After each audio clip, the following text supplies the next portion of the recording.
Good morning, guys. In today's lecture, you are going to learn about some of the important terminologies associated with the AC circuits.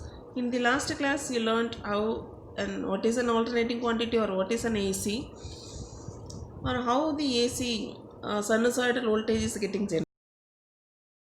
generated. Terms associated with the alternating circuit or alternating AC quantity.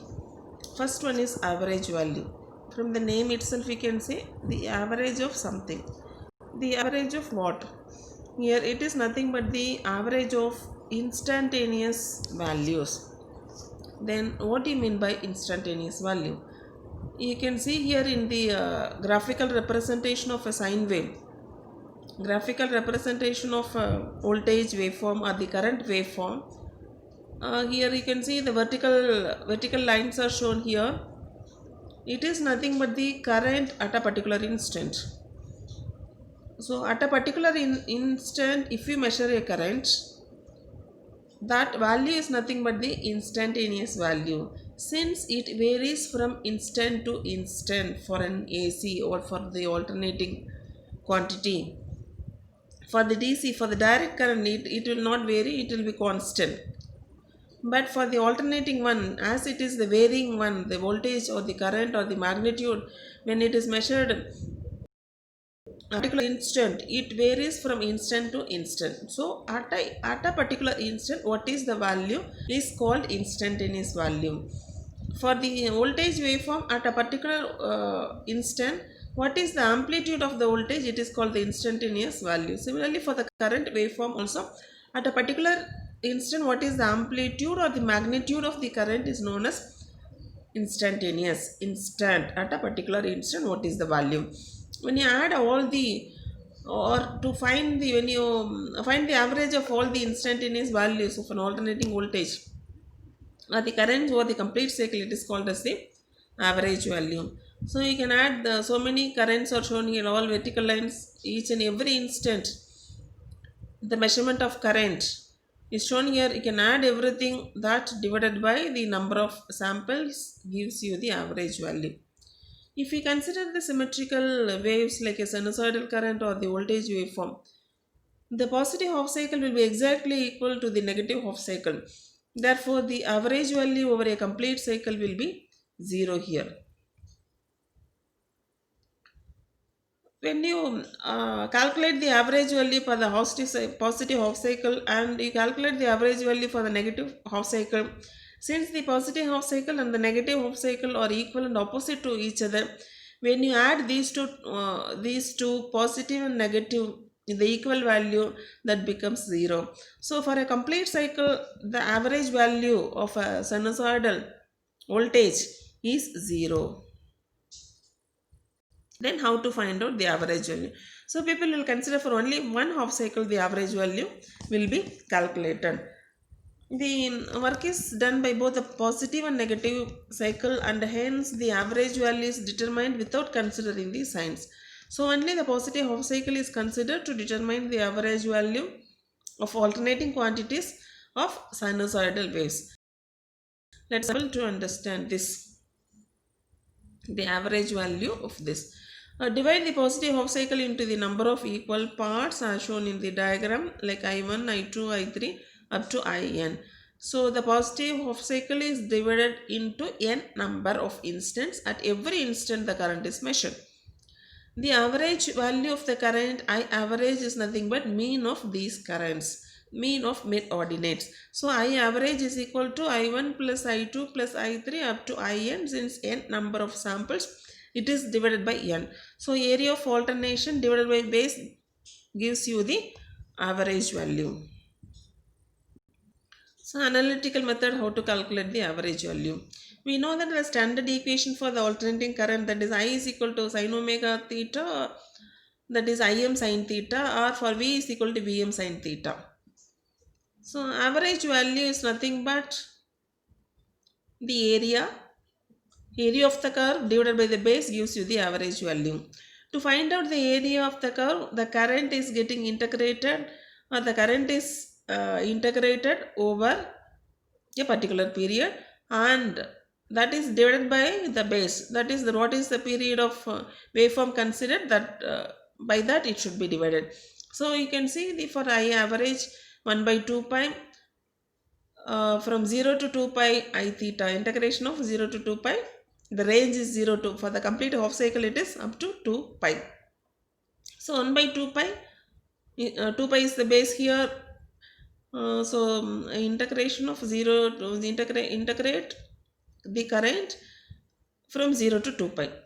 So the I can be replaced with I is equal to Im sin theta. So that is the same is shown here. So when it is integrated, sin theta will become minus cos theta. When you substitute the limit, you'll get it as Im by 2 pi cos 2 pi minus cos 0. So 1 minus 1, 0, 0 into anything 0. So I average for a complete cycle, one full cycle is 0. It is analytical method of calculating the average value. In the previous case, just add all the instantaneous current divided by the n gives you the average value. That will be same for the both the positive half cycle and negative half cycle. When it is calculated for over a period for one complete full cycle, the average value is 0. The same is shown here in the analytical method also. So the average value of the current for a half cycle, since for the full one complete full cycle it is 0, generally people will go for calculating for half a cycle. So for half a cycle, the base, the time period is up to pi. So it is 0 to pi. So time period, that base is also pi. So to calculate the I average, it is 1 by pi. Integrate the current I d theta with respect to over or 0 and pi. So 1 by pi, when it is integrated, sin theta will become cos theta. So when the limit here, cos pi minus cos 0, will get it as 2 Im by pi. So it is nothing but 0.637 Im. So I average is nothing but 2 by pi, it is 0.637 of the maximum current Im.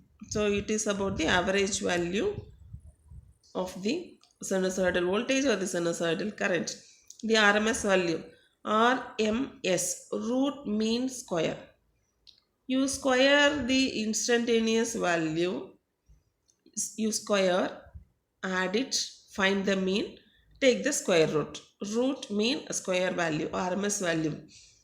So whatever the measurement or the measurement from the multimeter, all it is the RMS value. It is also called as the effective value. The steady current, which when flows through a resistor of known resistance for a given period of time, then as a result the same quantity of heat is produced by the alternating current when flows through the same resistor for the same period of time, then it is called the RMS or the effective value of the alternating current. So the same, the time is same. When a current is alternating, current is passed through a resistor for a particular time, some heat is produced. To produce the same amount of heat for the same time, how much current is passed, it is nothing but the effective value. How to find out or calculate the RMS value? Generally the RMS value is defined as the square root of means of the squares of the instantaneous values. Let I be the alternating current flowing through the resistor R for time t seconds, which produces the same amount of heat as produced by the direct current I effective. The base of one alternation is divided into n equal parts so that each interval is of t by n seconds as shown in the figure. RMS value. To find the RMS value of a sine wave, we may use the following two methods. One is mid-ordinate method, another one is integration method. Let's see how to find out the RMS value of a sine wave. Methods of finding the RMS value of sine wave, there are many methods available. Now using the method. We know that value of a alternating current, I is equal to Im sin theta, or I is equal to Im sin theta, or V is equal to Vm sin theta, for the sinusoidal representation of a voltage or the current. While the mean of a square of instantaneous values of a current in a half cycle or a complete cycle is 0 to 2 pi, these squares. So I squared, since for the period it is 2 pi, it is 2 pi minus 0. The square root of this value, same is taken, you have to take the square root. Hence the RMS value of the current while putting I is equal to Im sin theta. So when it is I squared d theta, it is there, for in that place you substitute the I is equal to Im sin theta, so it will become Im square sin squared theta. There you substitute the formula for the sin squared theta, 1 minus cos 2 theta by 2. After substituting and integrating, you'll get it as Im squared by 4 pi theta minus sin 2 theta by 2. So it will be Im square